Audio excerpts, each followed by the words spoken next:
You won't believe what was hiding for 45 years. One tragedy, one forgotten Nova.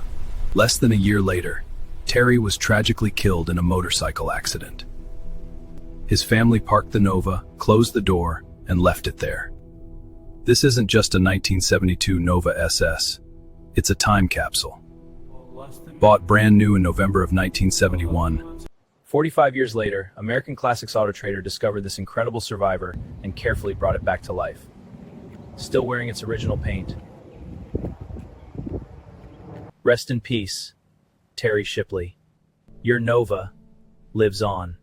Special thanks to Robert Camaradine for helping preserve and share the history of this incredible survivor. To Terry Shipley's family, thank you for preserving this remarkable piece of American history and allowing Terry's story to live on through the car he loved.